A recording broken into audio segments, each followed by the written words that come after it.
This is the multiple award-winning GardenDC podcast, the podcast about everything gardening in the Washington, D.C. and Mid-Atlantic region. I'm your host, Kathy Jentz. I'm the editor of Washington Gardener magazine. Our content is aimed at gardening enthusiasts, people who grow everything, from edibles to ornamentals, natives to exotics. If it grows in our area, that's what we talk about. Welcome to episode 217 of the GardenDC podcast. In this episode, we talk with Mische, Vegetation Maintenance Supervisor with the City of Takoma Park, Maryland, about weeding techniques. The plant profile is on Gaura, and we share what's going on in the garden, as well as some upcoming local gardening events and this week's garden tasks in the What's New segment. We close out with the last word on ways to pickle from Christy Page of Green Prints.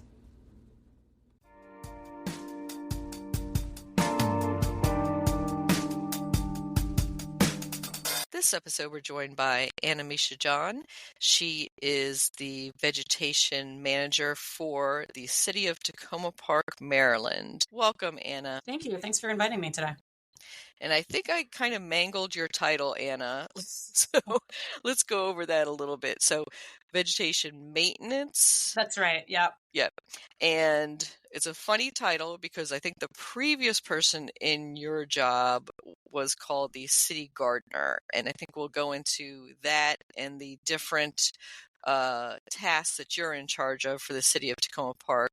But before we go into all of that, Anna, we'd like to ask our guests here at the GardenDC podcast, were they born with chlorophyll in their veins and a green thumb? Oh, it's funny because I don't necessarily think of myself as having a green thumb. Maybe I do, but I was definitely shaped by my upbringing. When I was young, my family lived on a hobby farm in central Minnesota. And then even after that, and to this day, my mom has always loved to, as she says, poke around in the dirt. And so that was just something that was regular in our household. And then involving the family as well. I remember when I was like 10, my mom helped me build what we called a secret garden path. It was probably like 10 feet long and not secret at all. But I just remember like coming home from school and going to like move rocks around. And it wasn't necessarily that I was so in love with the plants, but I really loved making things and making spaces. And then just thinking back on, I don't know if this is a Minnesota thing or my family, but it just seemed like people were always out and about doing things outside, like planting trees and growing zucchini and, weeding or gardening was part of our culture. And so I think I didn't really know that it was a job when I was a kid. It wasn't pretty much until I was an adult that I knew that was an occupation. Yeah, I think that's a common experience with a lot of our guests on the podcast, and that you had such a wonderful garden mentor in your parent, and also that the career doing something with plants didn't occur to you till well into adulthood. So what did you go to school for, and what was your ambition at that point? Yeah, well, so a lot of my early jobs were sort of garden agriculture related, but when I went to college, I went for environmental studies, thinking that I was going to do things directed towards environmental policy. And I did for a couple of years. I moved to DC and worked in an office and tried to do that thing, but I felt a real pull to do actual work outdoors and not just reading about it or talking about what other people were doing. And so I shifted back towards doing hands-on field work. And then what brought you to the City of Takoma Park? Yeah, I had been at my previous position for 12 years, I think. And I had always really thought it would be so cool to be a city horticulturalist. Being able to shape environments that people are in and out of all day, maybe don't think about it, but they really impact your daily life. And so this position became available, and, I live just adjacent to Takoma Park and, frequent the restaurants and whatnot. And so I was very aware of the aesthetic of the city, both the public lands and the private. And it just seems like it would be a really interesting change. So yeah, here I am 3 years later, still find it very interesting. And I'm very familiar with your predecessor, Mike Welsh, who was a wonderful city gardener and put in so many wonderful plantings around the city. And I have to say, I'm a neighbor as well of the city of Takoma Park. I'm one block outside of it. So I get to experience those wonderful landscapes. And Takoma Park, for those listeners who are not familiar with the DC area, is known for its azaleas, and also that it is very well treed. It has a super strong, I'm going to call it, tree ordinance. And maybe, Anna, you can also describe its relation to Washington, D.C. as far as geography and also the growing climate and conditions. Yeah, definitely. So we border right on D.C. So there's Takoma Park, Maryland, and Takoma, D.C. is a neighborhood right up against the Maryland border. But I feel like when you cross the border, there is a shared business district and shared community across the border, but there is definitely, I don't know if vibe is like the right word, but the tree canopy increases dramatically. We have an enviable 60% canopy. That's often the goal for a lot of cities, and we have had it for a long time. The roads, for better or worse, are not on a grid. They are curvy and turn and sometimes change names. The housing stock, there's a lot of like bungalow type houses, some kind of Victorian in the historic district. And then we do have some large multifamily buildings, but it seems acceptable despite what the property is for people to like try things in their gardens, right? Like it's not just mow up to the edge, maybe one lollipop tree and that's it. A lot of color, texture, and experimentation, I would say that I think is a lot of it is credits the Takoma Horticultural Club, which is what, Kathy, like one of the oldest in the country. Established 1916 and active since then. Yeah, so I think that really has shaped the city. I think we also benefited in some of those founding members of the Takoma Horticultural Club were employees of the USDA in Beltsville, and also that many of them worked at the U.S. National Arboretum. So you had this great pool of horticultural knowledge that established the city and the city parks, and also, contributed to just everyday homeowner lawns. Like there's a lot of pass along azaleas, I'll say, and they don't have names because they never were introduced to the trade, but they came from slips or seedlings that came from the Arboretum or elsewhere. Yeah, that's absolutely true. Like plant sharing is alive and well. And through the Takoma Horticultural Club as well, our spring and fall plant swaps, we definitely give a lot of plants away and share a lot of plants. And I should say I'm a past president of the Takoma Horticultural Club and still on the leadership of that. So that's why I use the royal we. And so you have some also connections to DC Horticulture in that we interviewed your partner, Josh Singer, with DC Parks and Rec. He's a community garden specialist way back in episode 198 on rats and other destructive critters. Yep, that's right. We got a lot of home talk about plants and problems we have with them. And Josh credited you as the plant half of the couple. He said you are more of the gardener at home. Is that true? Oh, well, he's a good guy. Yeah, I would say, I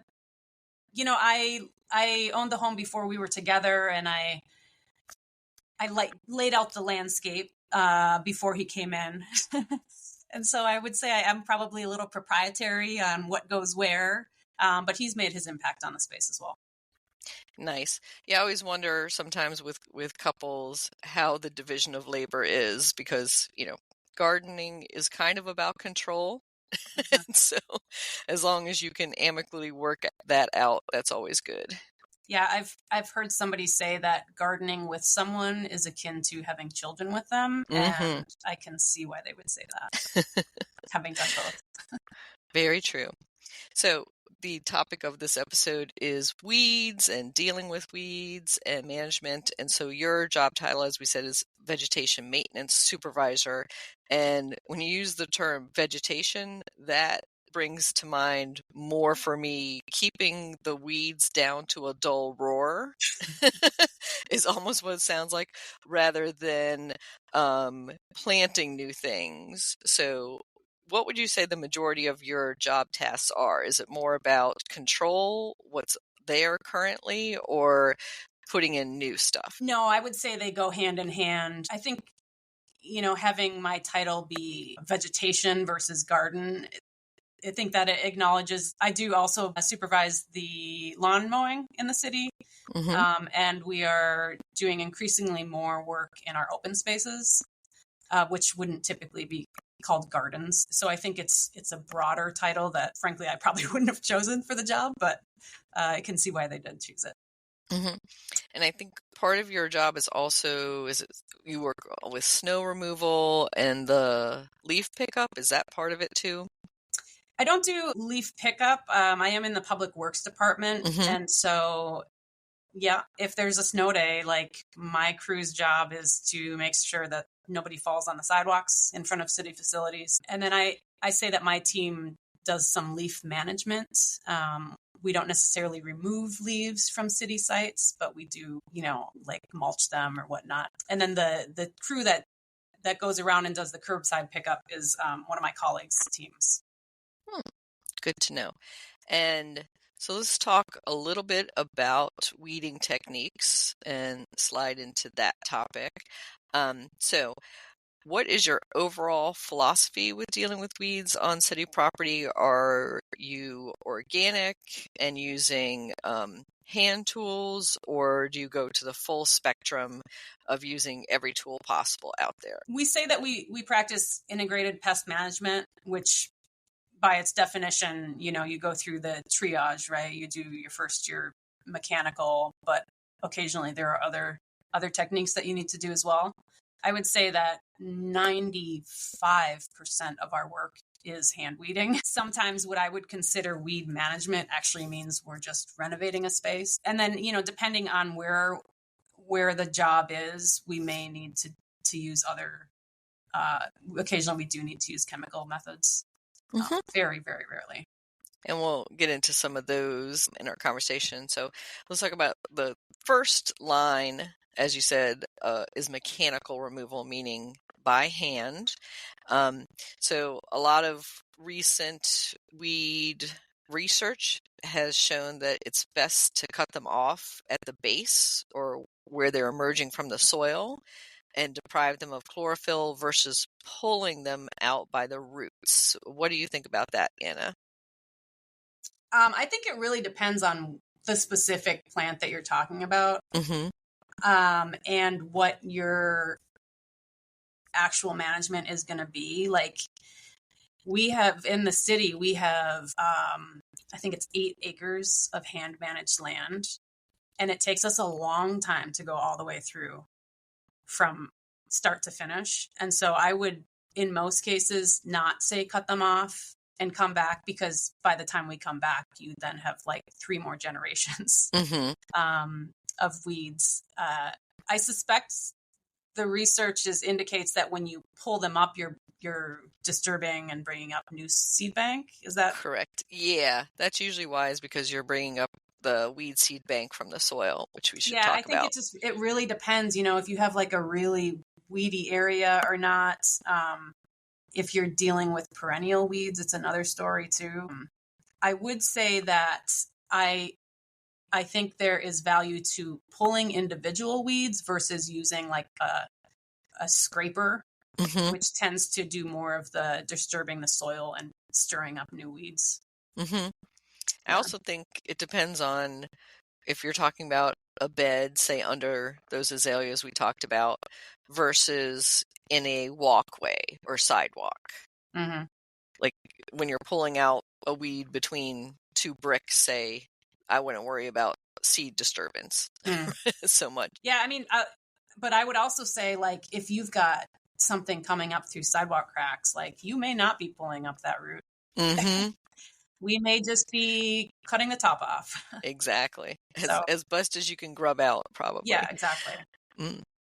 And so the next technique that I'm most familiar with, the next step up from the hand pulling, is to never leave any bare soil. So Mhm. either that means planting thickly or using a cover crop or some type of covering on the soil, mulching.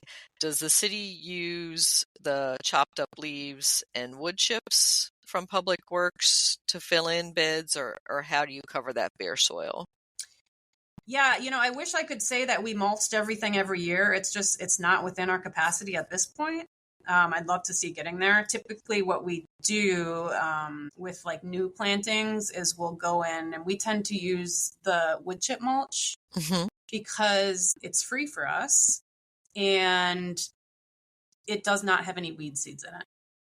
So I tend to not use the yard waste leaf mulch for our sites because it takes us so long to get back. For us, really making sure we're not introducing anything else Mm-hmm. is important. I think if it's at your house and you're gonna, see it if some undesirable species comes up, I think it can be fine. But yeah, we tend to use more wood chips, and then my team also takes care of the stormwater plantings. So these are like the roadside where the water off the road runs in, and those get shredded hardwood mulch. Hmm. And then how thickly are you doing those wood chips? Only about if we're going to be planting it, it's planted area, only 2 inches. Okay. Yeah, I think that's a good compromise, very versus barely covering versus too thick and smothering roots or anything like that. Yeah, and wood chips, they take longer to break down too. So, if you pile them up, you're never going to be, I don't know, it's just a pain when you try to plant. So, Yep. And are you using that same material in pathways and between plantings, or are you just leaving that open? it really depends. A lot of our sites are bound by sidewalks. Mm-hmm. And so we don't have to worry about that. I would not do a garden path and the garden bed in chips. I think there needs to be, particularly with public plantings, there needs to be some clear indication of yes, walk here, please don't walk there, for whatever it's worth. Having a visual cue for that. That's a good point. And versus a homeowner's garden where where the pathway is, indicating that for the public, some of them who might be first-time visitors to the space is great to have some delineation there. And that does bring up, do you get introduced plants into your public spaces by local citizens or visitors? And I'm thinking specifically somebody's well, this amaryllis, maybe I'll just plant it outside in the nearby park that I live adjacent to in an apartment. I hope you don't do that, Kathy. No. Yeah, actually we do have that. And I would discourage it. Mm-hmm. Some of the stuff that people have put in are actually they're undesirable on the whole in terms of being invasive. Once in a while, I mean, an amaryllis, what are the chances it's going to live? Mm-hmm. That's I'm not really worried about. Oddly enough, at one of our naturalized sites, there is an Amorphophallus konjac. Do you know? Are you familiar with that? Yep. Yeah, I was just walking through the woods and I was like, what the heck is that doing here? Obviously was introduced. That wouldn't have been something that would have come in on the wind or anything. Yeah. But also it's likely to die this winter, so exactly. I'm not or that concerned. Hopefully if it's a cold winter. Yeah. I thought I see a lot of that walking around, and that's why I ask, because I'm going to call it guerrilla gardening in the city, and I think that is part of Takoma Park's very, we'll call it hippie culture, and that a lot of people might think, oh, I'm moving out and I have these house plants, let me give them a second life, and they don't really understand that they're not going to get a second life. Yeah, I mean, also I would say don't take our plants, right? That's the other side of the coin, definitely. Right? It's so this is this happens regularly, I think, not just in Takoma Park, but, we've got these planters and we put stuff in there and don't they look good? And then you go back and you're like, where's the Gaura? Like somebody really liked it. That's sad to hear, but yeah, I do hear people justify it. Like if I catch somebody removing a plant from a public garden, and they'll say, "Well, our taxpayers paid for that plant. My tax dollars paid for that." But then the justification is not there, and you're depriving everybody of that beauty. And you guys have worked so hard too. To do those and public it's likely planters. that it's not going to be replaced, So like, okay, you liked it. Now no one else can like it. Exactly. Yeah. Yeah. I think we've all had plants stolen, and it's disappointing. Yeah. There's a special place in hell for plant thieves. But yeah, take the weeds. How's that? Sure. Another way of getting rid of weeds. Encourage people to weed. So do you have weeding, like weed warrior volunteers that work with your crews? We will have like volunteer events that are like very specific. And then we have a few dedicated people who are interested in doing invasive removal on our sites. And those are things that we work one-on-one with them so that they know what the goal is for the site, what's appropriate for them to remove when. But a lot of it is just, me and my crew out by the road or wherever our sites are. And for those invasive removals, do you go back in and plant in right away? Or how do you keep that area clear? Because that's one of the really frustrating things that I had found about being a weed warrior in the past is you would clear out an area and then 6 months later it was, back to the same state it was in. Yeah, it's sort of the nice thing about us being such a small entity is that we can have this one-on-one contact with people and say what we need done. I think the Montgomery County Weed Warrior program is amazing and has saved so many trees. But with some of our sites, you may know that we have started to do actual restoration type work on them. And so if I would not go through and do a huge removal of, say, ground cover or shrub cover if I weren't going to be going back in and planting. And the length of time that takes, it kind of varies based on the site. We typically, our planting is isolated to March, April, and then again in like October, November. And so that's where I don't really worry necessarily about in the same way of like leaving bare soil in like a garden bed. So these would be more like wooded sites or natural open space areas where there's probably some leaf duff anyway. We always step on the soil after there's been a disturbance to try to minimize any erosion or anything like that. And then, but it also depends then on which species we're combating. We have a site that has, I don't know if you know, chocolate vine. Is it Akebia? Yep, Akebia quintonata, I believe. It has a lot of similar characteristics to English ivy. And so with that, it often needs follow-up treatment. So I would never go back in and replant like the next week or the next month. You want to make sure that you have control before you revegetate. That's a good point. You want to come back a couple times for some of them and make sure that they're cleared before you do a new planting. And you were talking about erosion control and also earlier how Takoma is known for its windy, hilly streets because several stream valleys run through it and the topography is interesting. There are some streets you want an electric bike, not to have to you go up that steep hill on a few of them. I always say that every street in Takoma, if it can have a hill, it does. Yeah. So that's probably a big part of your weeding and maintenance is erosion control. We don't have a ton of erosion issues in our garden sites. I would say because, we have done so much with like curb and gutter work and the other side of public works.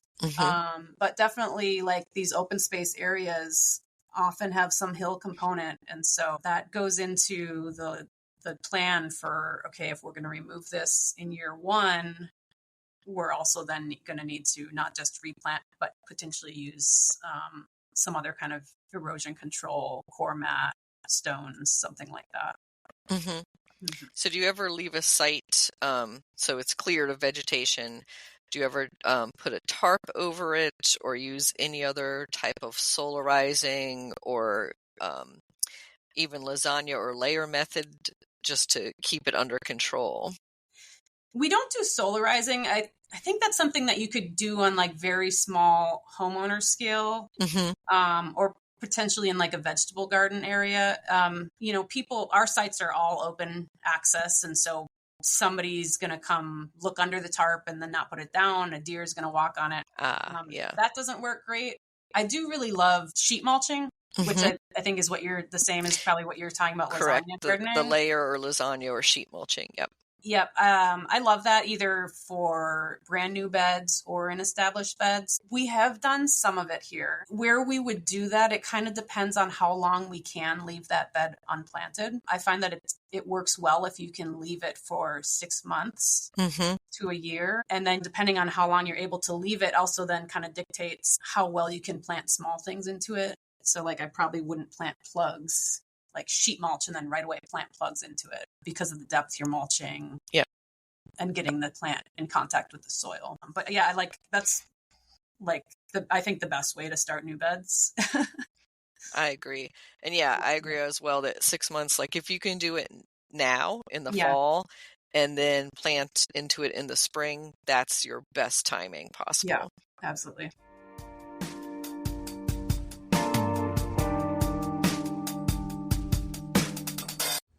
GardenDC will be back after this short break.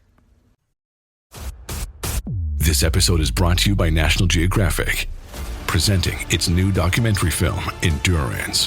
Follow the greatest survival story ever told, unpacking the legendary feat of polar explorer Sir Ernest Shackleton, who kept his crew alive for over a year, despite losing their ship in frigid pack ice. Over a century later, a team of modern-day explorers set out to find the sunken ship. Endurance, now streaming on Hulu and Disney+. In the book The Urban Garden by Kathy Jentz and Terry Spate, you'll find dozens of inspiring and creative ways to grow flowers, shrubs, vegetables, herbs, and other plants in small spaces and with a limited budget. Whether you want to grow on a balcony, rooftop, front stoop, or a tiny urban patio, turn your growing dreams into reality and build a gorgeous and unique garden that showcases your personal style while still being functional and productive. With the ingenious ideas and resourceful tactics found here, you'll be maximizing yields and beauty from every square inch of your space. No matter what you grow, the 101 amazing growing ideas found in the urban garden will turn your tiny urban yard into a treasure trove of green you'll be proud to share with family and friends. Buy your copy today at your local retail bookseller or order it online now at Amazon.com or bookshop.org.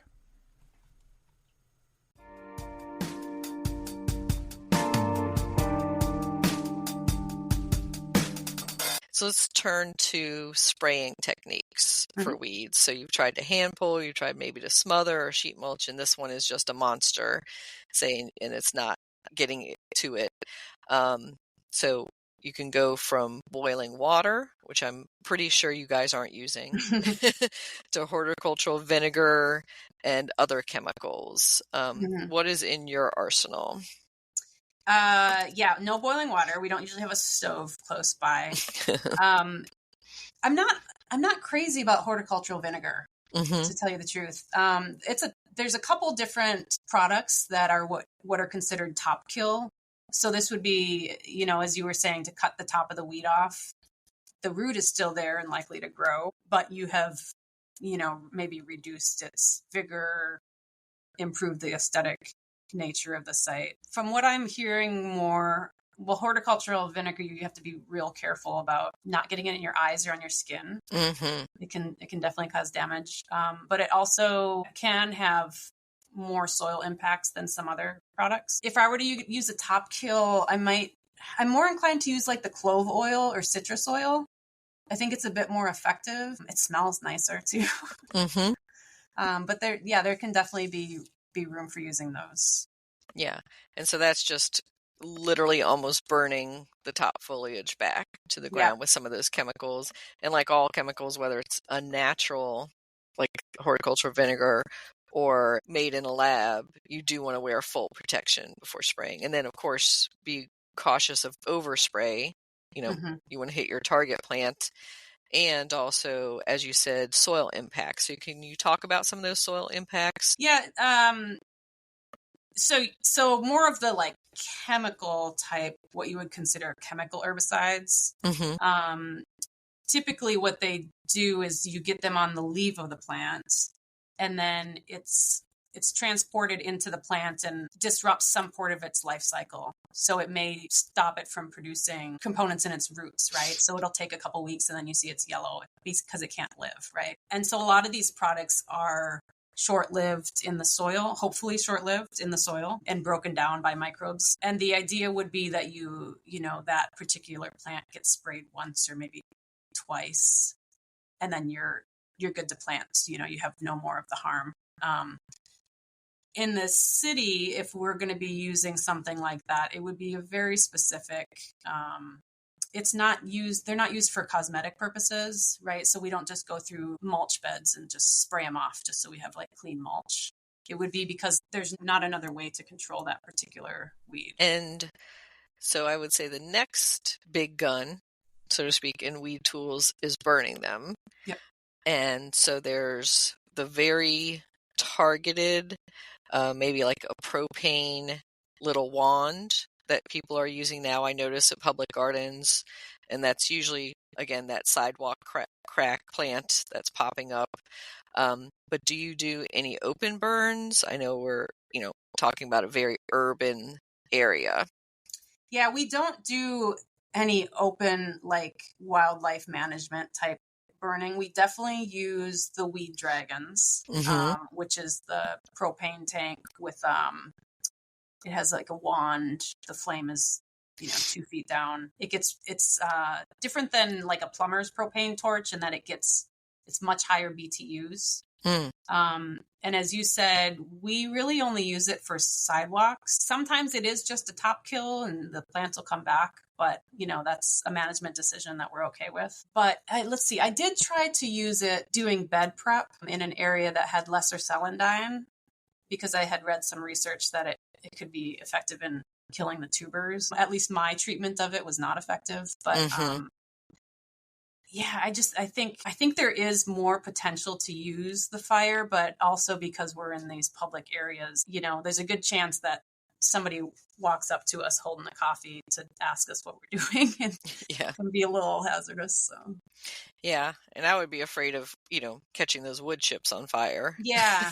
That's always a worry. Yep. Right. We always have a fire extinguisher and a bucket of ice and all that, but even still, yeah, I agree.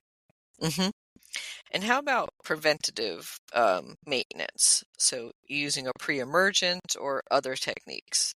We never use pre-emergents. I don't care for them really. They're Preen is like the name brand one that a lot of people use. I honestly don't think they're that effective. And part of just the ethos of the city is, we're trying to use fewer chemical inputs. I think the best, it's not a pre-treatment, but if you can get to the weeds early in the season, your work is halved. Mm-hmm. So I would almost consider that like a pre-treatment of like. Yeah, I would agree that the earlier you can get to them before the roots are established, the better.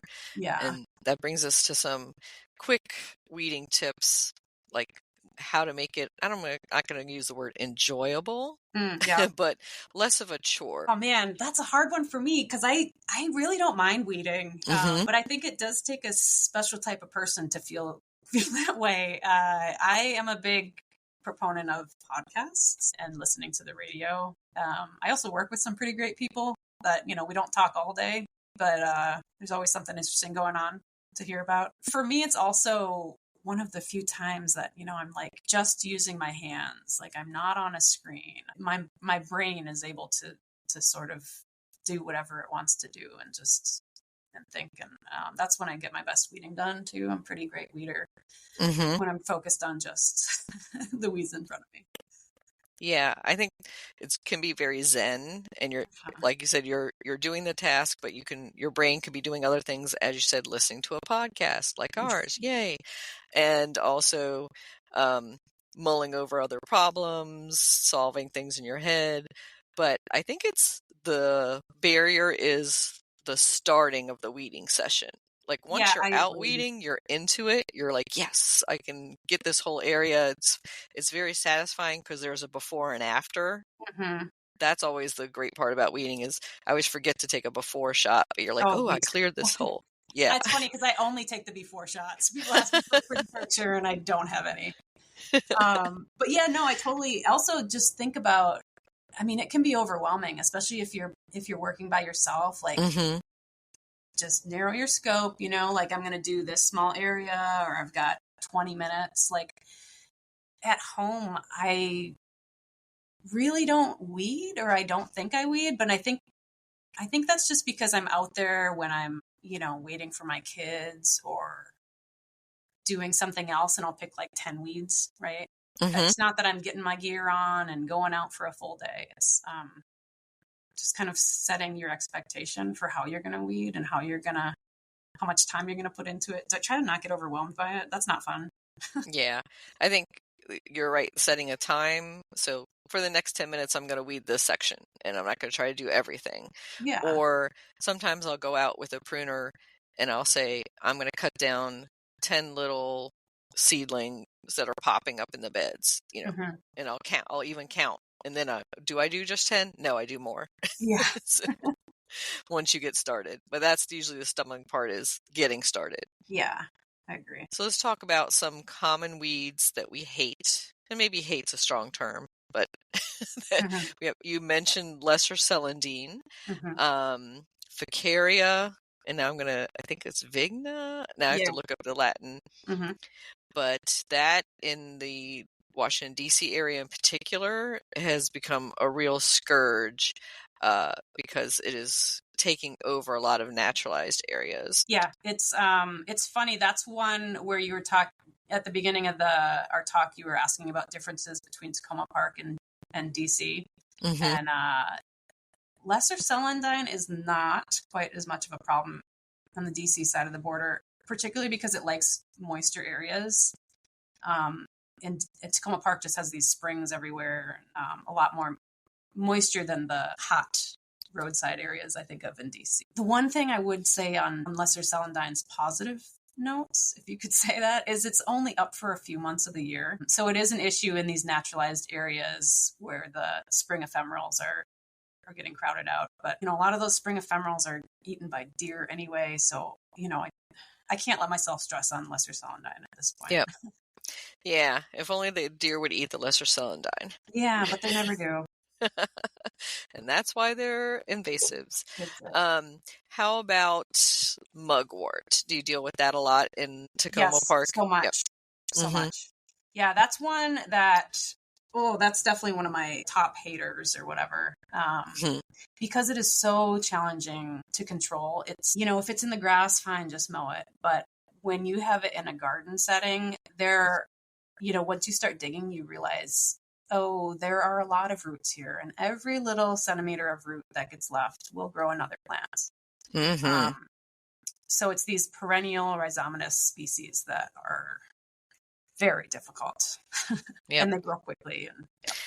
And where the Takoma Hort Club is maintaining a centennial garden on a city corner, and the edging of the entire centennial garden, the rest of the garden is doing very well, but it's the outer edge by the sidewalk that's just mugworts. Like, no matter how much we dig and pull, it keeps coming back. Yeah, they love that edge. Like it can do hot and dry. It loves it. And it is a medicinal herbal plant. So one of my weed techniques is to invite people who actually want this plant to come and get it. And so I've had a few herbalists come by and dig patches of mugwort out of my garden. So that's always satisfying. And I'm like, come on down. Yeah.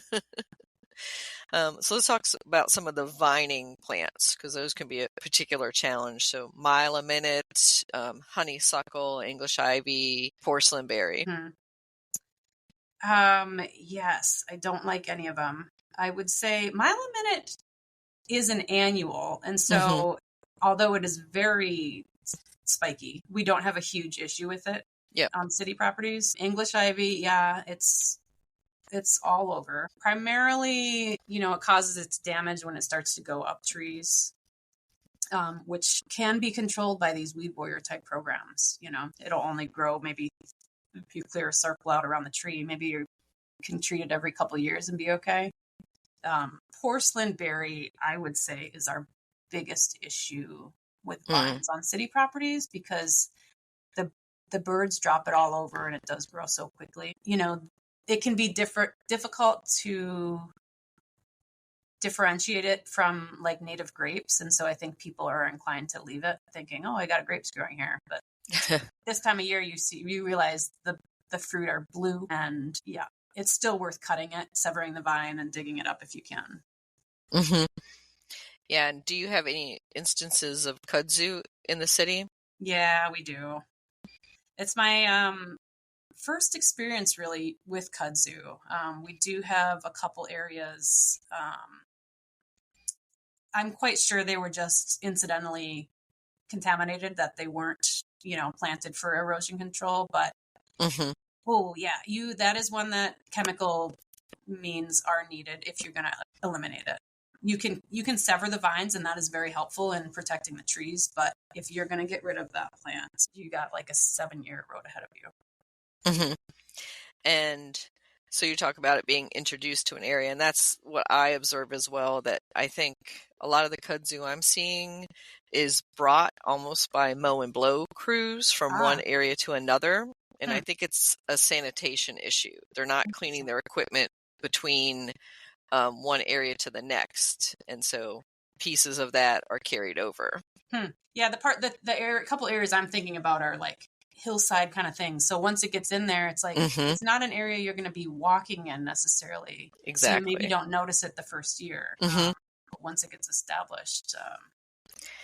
And what are you doing with all the weed debris, we'll call it, that you collect? So does that get composted or? Yeah, the green waste. So our shop is based out of the Public Works building, which is where most of the yard waste comes. And so that is where most of our debris comes. I will say that we do not put in the seed-bearing structures of these invasive plants. So the big one right now that isn't on your list, but I would think you should add, is purple fountain grass or Chinese fountain grass. Yeah. Spreading really rapidly in our region, and the seed heads are up right now. And so we've done some areas where we go through, clip the seed heads to just reduce the spread. And then those go in the landfill waste. That's a good point, that you don't want anything with a weed seed head in that reintroduced. And I'm also thinking of garlic mustard would be another big one. Yeah, exactly. Yeah. So anything that has like seeds in our yard waste here, it does not get fully composted, which would be reaching really hot temperatures for a period of time that would kill those seeds. It's enough to kill like root structures. Like if you had, I don't know, Canada thistle roots, those would be fine. Those would die in the process. But the garlic mustard seeds, Italian arum tubers, we do also throw away. But yeah, I mean, I love when people ask me that, because it means that they're thinking not just about their own property, but like the wider good of how they're disposing of things. Are there any native plants that are considered to be a problem plant? And I'm thinking, there's always poison ivy. Yeah. Which is a native, and the birds love it, and it does seed around. Yep. So, poison ivy, we will remove it from, if it's in an area someone's likely to encounter, right? So if it's at a playground or close to a sidewalk, something like that. But honestly, like if you're in a garden, you can kind of remove whatever you want to remove, right? You're shaping that space. And so just because it's native and comes in, you don't necessarily have to keep it if doesn't fit with your design. Like there are some really aggressive goldenrod species that do come in to our spaces. Sometimes we leave them and sometimes we don't. It just depends on what the goal for that site is. I think that's a good point, especially, again, those aggressive reseeders. So maybe besides goldenrod, we have the senecio, the golden ragwort. Yeah. That can be an aggressive reseeder and pop up everywhere. Yeah, and snake root, which is up right now in white. We leave that at a lot of our sites, but these are garden, and by my definition is a site that is, has some human intervention in it. And so like, maybe I don't want that to be growing right up through an azalea, right? Maybe that doesn't look well cared for this particular site. So I might remove it there and then leave it 3 feet over, like it's okay to make those decisions. Mm-hmm. And that's a great point. I think that's what gardening is all about, is making those decisions. So Anna, how can our listeners contact you to find out more? Yeah, so you could send me an email. My main way to reach me would be gardens with an S at takomaparkmd.gov. If you have questions specific to the city or whatnot, feel free to reach out. Excellent.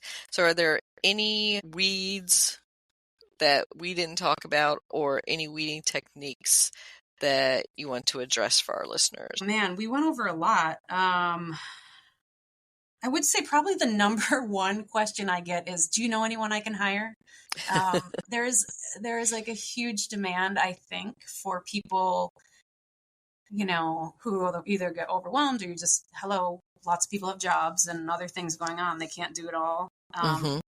If you find someone that you like, a company or an individual, like treat them well, and then that gives you a special credibility to your friends who then you can refer them to, thinking about horticulture and even weeding as a skilled trade. And, it might be worth paying somebody 2 or 3 times more, even if they're efficient and help you out in the long term.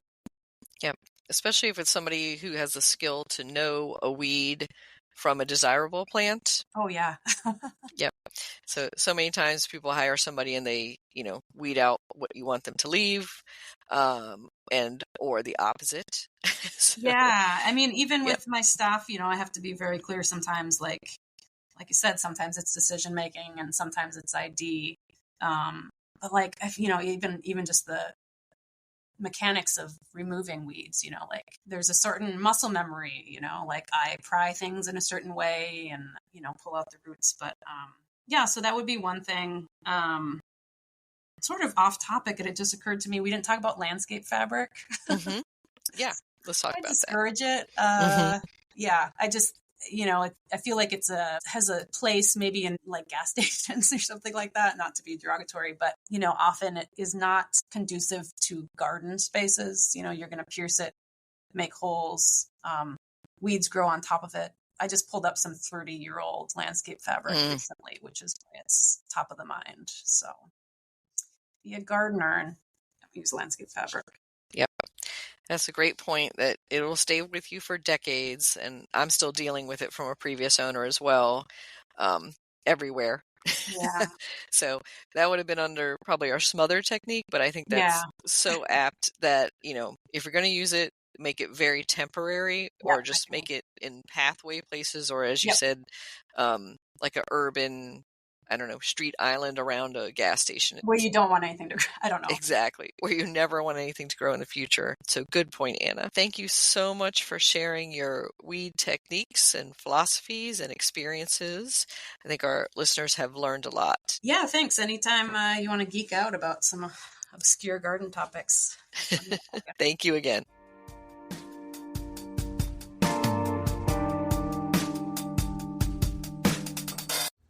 GardenDC will be back after this short break. Get low-maintenance alternatives to lawns with Ground Cover Revolution by Kathy Jentz. Reducing the lawn is among the biggest trends in homeownership, with an endless stream of homeowners looking for an eco-friendly alternative to a traditional turfgrass lawn. In the last few years alone, over 23 million Americans converted part of their lawn to a natural landscape, and now they're looking to do even more. The biggest challenge to adopting this new ideal of the perfect lawn? Knowing how and when to replace your turf and which plants are the best ones for the job.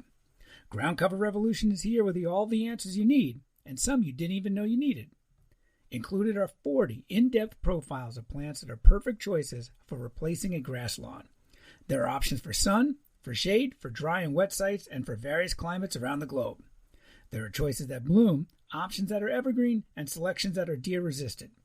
Kathy Jentz has also included an incredibly useful chart that gives you all the specifics on each of the 40 choices for quick reference and to make your ground cover selection process even easier. Whether you want to replace the entire lawn or just reduce the amount of land dedicated to turf, Ground Cover Revolution will help you usher in a new and improved idea of what a beautiful lawn should be.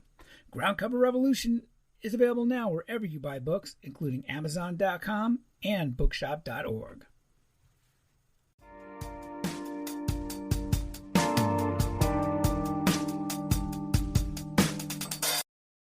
Gaura plant profile. Gaura, Oenothera lindheimeri, previously Gaura lindheimeri, is an herbaceous flowering plant with a floppy weeping habit that looks good in a cottage garden, prairie, or planted in containers.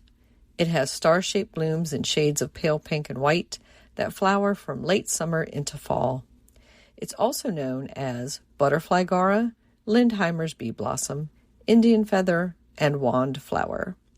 The flowers attract bumblebees, long-tongued bees, and butterflies. Though it is reportedly hardy to USDA zones 5 to 9, it's an annual or tender perennial, also known as temperennial, in our region. Depending on your zone and how harsh and wet the winter weather is each year and how heavy your clay soil is. As an extra measure to winter them over, you can add straw mulch around the base to insulate them. Gaura grows best in full sun and well-draining soils.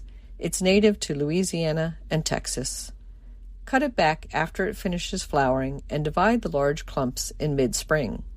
You can take cuttings in the fall to propagate them indoors. It is also easy to grow from seed. A few Gaura cultivars to try include Siskiyou Pink and Whirling Butterflies. Gaura, you can grow that.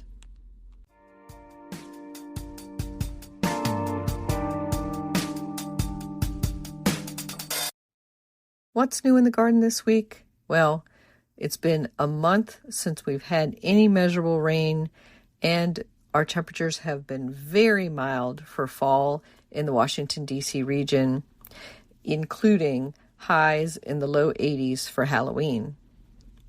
I'm seeing late reblooms on lilacs, weigela, and other spring and summer flowering plants that should not be happening over at the community garden. My thornless blackberries are still producing flowers and fruits. In the garden tips that we shared this week on Washington Gardener's social media, we talked about ways to reuse your Halloween pumpkins, including, of course, composting them. We advised to turn off non-essential lights from 11 p.m. until 6 a.m. each night during this critical migration period for birds. And we let you know that November is National Pepper Month. You can easily winter over your hot pepper plants as houseplants. They can continue to grow and produce fruits for more than 5 years. Please follow or subscribe to the GardenDC podcast so you don't miss our upcoming episodes. We've got episodes in the works on ferns, mushrooms, tree care, 2025 garden trends, and much more. In local gardening events, if you're in the Washington, D.C. area, you might want to attend First-Hand Experience Plant Portraits on Saturday, November 9th at the National Museum of Women in the Arts. This is a workshop from 10 a.m. to 3 p.m. that starts at the museum and then goes on to the United States Botanic Garden. In this workshop, Amy Lamb, scientist turned photographer, teaches how she cultivates and captures the souls of plants in her images and helps you to create your own photographs. You can register for that at the nmwa.org website. And then at the U.S. National Arboretum, the National Bonsai and Penyang Museum on its grounds is holding the Autumn Arts of Nature Bonsai Stones and Mums exhibit through November 17th, except on November 11th, it will be closed for Veterans Day. At the Oak Hill Cemetery grounds in Georgetown neighborhood of Washington, D.C., there will be a walking tour of significant historic trees led by historical ecologist Michael Gage. This will be on Sunday, November 17th from 10 a.m. till 12 noon. There is a $10 fee. They will be looking at Oak Hill's treescapes and some of the cemetery's oldest trees. They'll discuss how to recognize them, identify different species, and what the cemetery might have looked like in the early 19th century. You can register for that event at eventbrite.com. Happy gardening!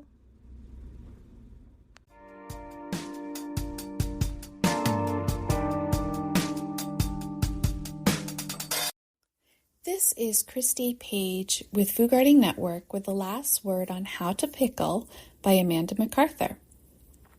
Pickling is so much fun, but there's a lot of confusion around it, so many people are a little afraid to do it.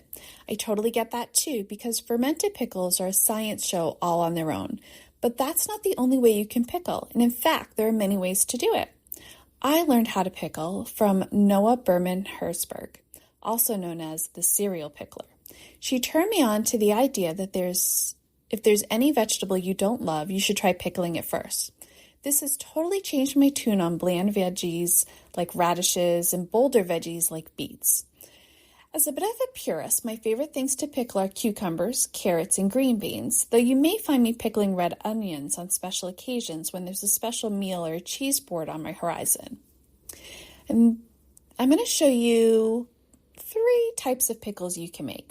The first one is quick countertop pickles. They're made with vinegar, honey, salt, spices. You can make and use them almost right away.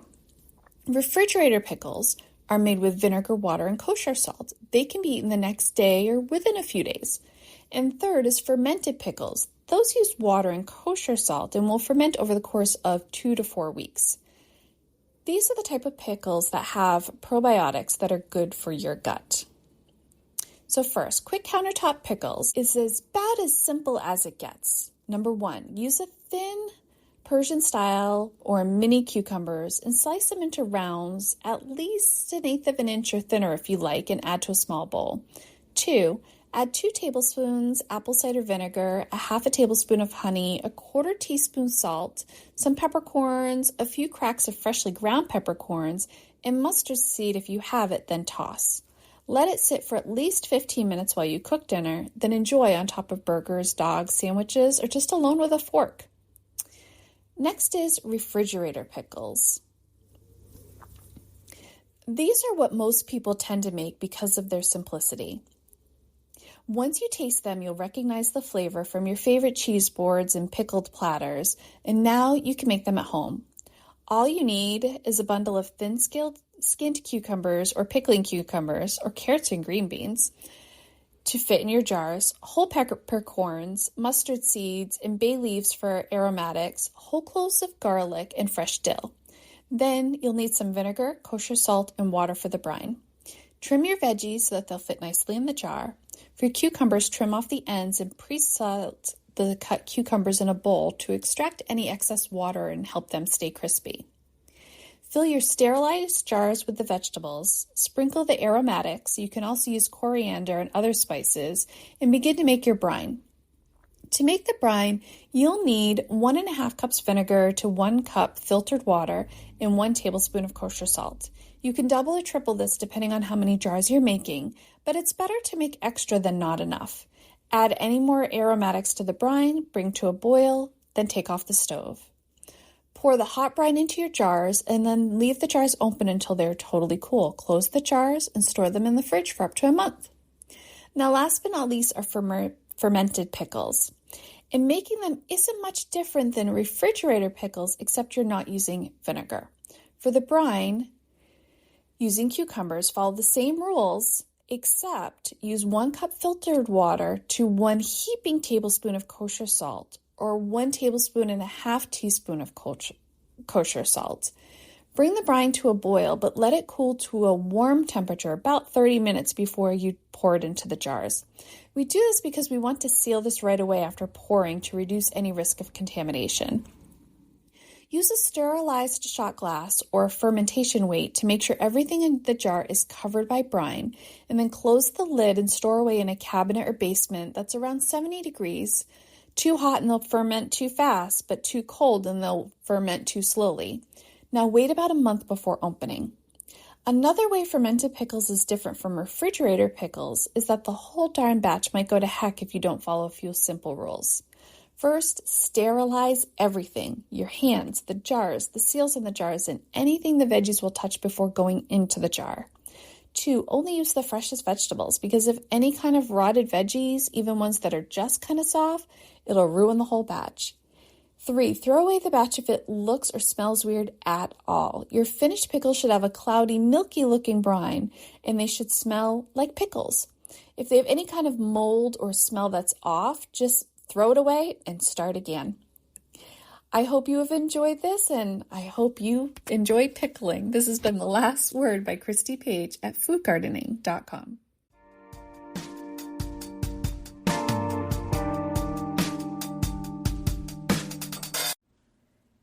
Thank you for listening to GardenDC.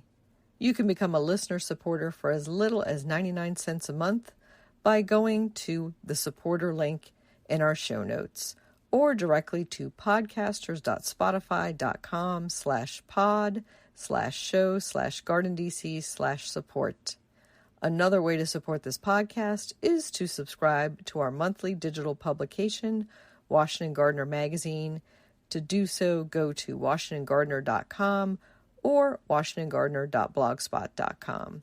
You can find Washington Gardener on social media at WDC Gardener on Twitter or X, Instagram, and Pinterest, and on Facebook at Washington Gardener Magazine. And be sure to leave us a 5-star review on your favorite podcast platform. Please take a minute to share us on social media with #GardenDC so other gardeners can find us too.